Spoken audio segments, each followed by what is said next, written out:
everyone, thanks for joining me today. So you decided that you want to be a real estate agent. Oh boy, lots of fun there. So in this video, I'm going to share with you some tips on how to be successful on being a real estate agent. Oftentimes we watch HGTV and we decide that sounds like it would be such a fun career as a real estate agent. I like showing homes until you actually get into this business and you find out about it's really a lot of stress on the back end of it.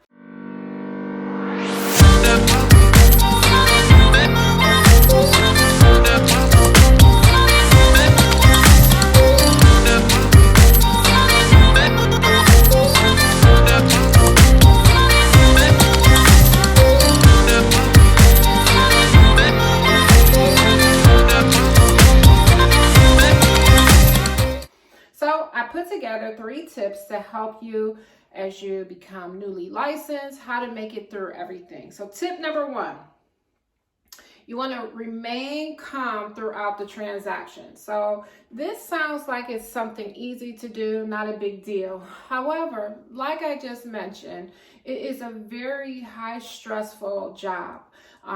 You're working with your buyers, you're working with the sellers, working with the seller's agent. So you bring all these people into a transaction who on a normal basis you may not necessarily hang with, and you have to learn how to play fair in the sandbox. And so as you're going through these transactions, oftentimes the transaction could be breaking apart or falling apart on the back end. And what we never want to do is cause our clients to go crazy.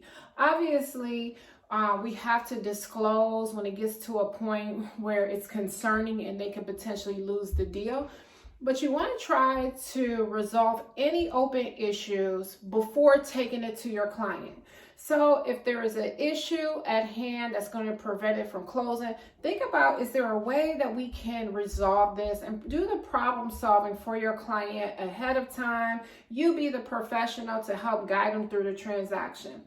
Also, you're going to be working with another real estate agent in this transaction. And sometimes working with those agents will absolutely drive you bananas. So if that agent starts to get the impression that the deal is going to fall apart, sometimes they will start stressing you out because they keep calling you, texting you, and following up with you as though you're not doing your job. So sometimes you have to have the communication with your client.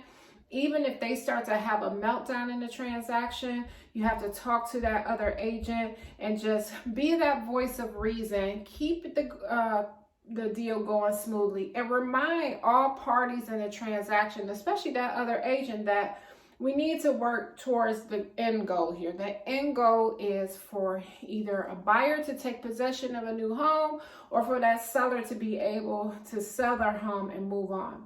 So that's tip number 1. Tip number 2, never, ever, ever, ever count your commission until the title company or that closing attorney calls you and tells you that the deal has finally transferred. The reason being, a lot of agents make this mistake of counting that as money in their pocket. So a property goes under contract, you think smooth sailing, and you're counting that as money in your pocket. And you cannot do this because sometimes the financing falls through. Sometimes a home inspection or appraisal falls through. Sometimes the seller may just decide, I don't want to sell this anymore. I'm not happy. I don't want to sell this anymore. And if you were relying on that money to come in and hit your bank account to pay your bills, you're going to be sadly disappointed. And that is going to be the quickest way out of this business.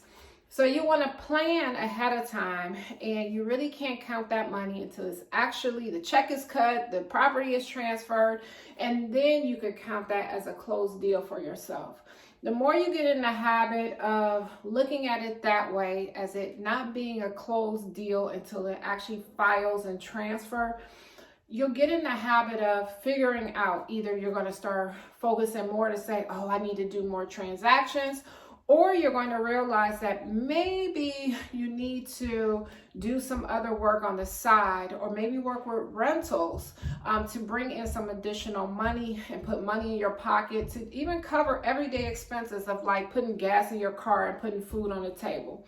So you want to make sure that you are in a position that you're not counting that until it's actually in your account. Okay, and then tip number 3, never give up prospecting. This is a big one. Oftentimes you'll see this, a roller coaster in an agent's business. And the reason why is because once that property goes under contract, there's a lot of paperwork, and we're showing up to the home inspection, we're dealing with the appraisal, and we're just making sure that our client is in good standing. Well, what we tend to do is we move away from that prospecting. We stop making our calls, we stop networking. Not that we do it on purpose, it's just we let the transaction pull us away from what we're supposed to do, and that is money producing activities. So to offset that, even if you're a new agent, consider finding someone that maybe has a little free time, a teenager who you can train to help deal with and do some of the paperwork, maybe sending an email for you, or a virtual assistant is actually a great way as well, where you can pay for just a few hours so you don't have to worry about that. The number one goal is to always prospect. That part of it never stops. You're always prospecting. In fact, if you can add more clock hours on the prospecting piece of it and then bring in that administrative piece of it, you're better off. You'll start to see more consistency in your business. So that's what happens. Your business starts to go down because you stop prospecting, and then at that point you realize, oh shoot, this deal closed, I don't have anything in my pipeline. So then you prospect, and then it gets to the point where now you got all this business again, and so now you're working through that cycle of it closing, and then you go back to the dip. So you want to try to level that out so you can plan better. When you have more consistent income coming in, you're able to plan better and to be able to do more.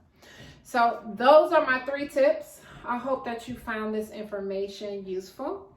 And I would love to connect with you. If you are in the area of thinking about getting your real estate license, you know we offer the pre-licensing classes in almost all 50 states.